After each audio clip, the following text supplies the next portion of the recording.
Assalamualaikum warahmatullahi wabarakatuh. Halo semuanya, perkenalkan nama saya Nailah Teguh Rahmawati dengan NIM 1107624021. Saya dari Program Studi Pendidikan Guru Sekolah Dasar Universitas Negeri Jakarta.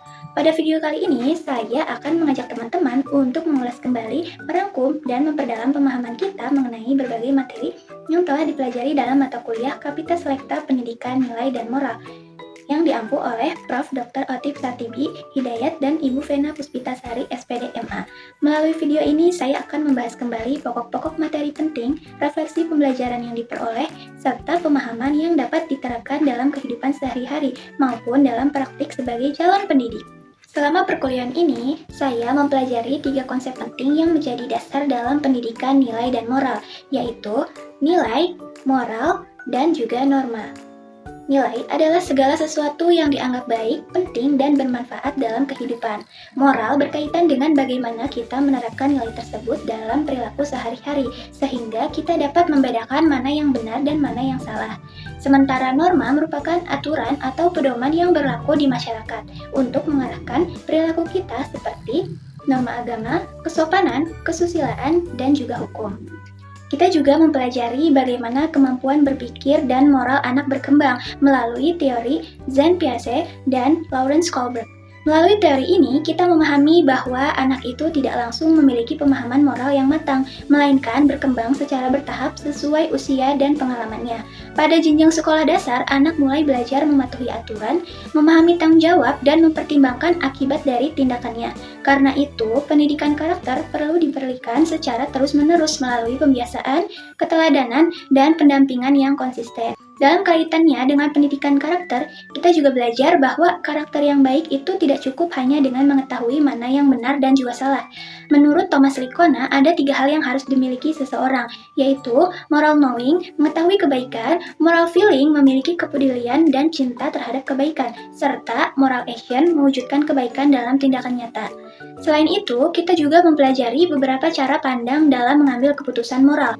Teori deontologi mengajarkan bahwa kita melakukan sesuatu karena itu memang merupakan kewajiban yang benar untuk dilakukan. Teori utilitarianisme menekankan bahwa suatu tindakan dinilai baik apabila memberikan manfaat yang paling besar bagi banyak orang. Sementara itu, etika kebajikan menekankan pentingnya membentuk karakter yang baik melalui kebiasaan dan perilaku positif dalam kehidupan sehari-hari.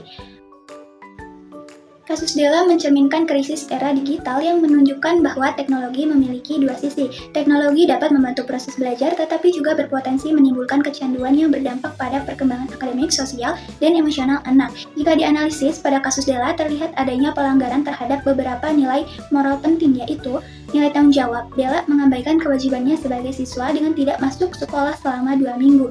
Nilai disiplin dan pengendalian diri, Della tidak mampu mengatur waktu bermain dan belajar sehingga mengganggu kesehatan dan aktivitas sekolahnya.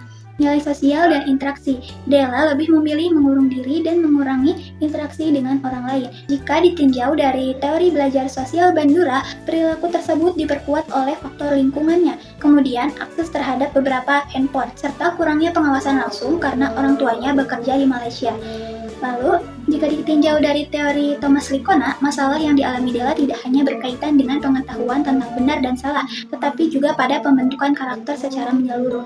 Della kemungkinan telah memiliki moral knowing, yaitu mengetahui bahwa sekolah merupakan kewajiban dan bermain game secara berlebihan dapat berdampak buruk. Namun, moral feeling atau kesadaran dan kepedulian untuk menjalankan kewajibannya belum berkembang dengan baik. Akibatnya, moral action yaitu tindakan nyata untuk disiplin belajar, mengatur waktu, dan bertanggung jawab sebagai siswa juga belum terlihat secara optimal. Oleh karena itu, Della memerlukan pendampingan dan pembiasaan yang konsisten agar ketiga aspek tersebut dapat berkembang secara seimbang. Teman-teman, tujuan utama dari mata kuliah ini bukan sekedar untuk menghafal teori filsafat atau lulus ujian. Lebih dari itu, mata kuliah ini menyadarkan kita bahwa mahasiswa calon guru adalah seorang moral agent dan role model. Guru tidak hanya berperan menyampaikan pengetahuan, tetapi juga menanamkan nilai-nilai moral kepada peserta didik. Selain itu, guru harus menjadi teladan yang baik karena sikap dan perilakunya akan menjadi contoh yang dilihat dan ditiru oleh peserta didik. Kita bisa belajar banyak dari sistem pendidikan di Jepang yang memegang prinsip How to be a good human first, a good student second. Mereka fokus membentuk karakter, kerjasama kelompok, tata krama, dan tanggung jawab lewat pembiasaan harian, sebelum memberikan tekanan akademis atau ujian yang berat. Lalu, bagaimana saya akan menerapkannya di SD nanti? Saya tidak akan hanya fokus mentransfer ilmu saja, tetapi akan secara sadar mengaitkan pendidikan moral di setiap mata pelajaran melalui pembiasaan. Saya akan memudayakan berbicara sopan dan toleransi di kelas agar karakter tersebut melekat pada siswa hingga ke lingkungan sosial luar sekolah. Saya akan menciptakan ekosistem kelas yang menghargai kerjasama tim daripada persaingan ranking yang tidak sehat, sehingga siswa tumbuh dengan rasa empati bukan dendam. Sebab pada akhirnya pendidikan bukan hanya tentang mencetak anak yang pintar secara kognitif, melainkan membentuk manusia yang berkarakter kuat, beretika di dunia nyata maupun digital, dan memiliki hati yang peduli pada sesama. Sebagai penutup, saya ingin merenungkan sebuah kutipan terkenal dari Theodore Roosevelt yang sangat relevan dengan apa yang kita pelajari. Kutipan ini berbunyi, mendidik seseorang hanya secara pikiran tapi tidak secara moral sama saja dengan mendidik ancaman bagi masyarakat. Mari kita sebagai calon guru SD berkomitmen bukan hanya mencetak nilai di atas kertas, tetapi mengukir nilai di dalam hati. Saya, Naila Teguh Rahmawati, terima kasih dan sampai jumpa. Assalamualaikum warahmatullahi wabarakatuh.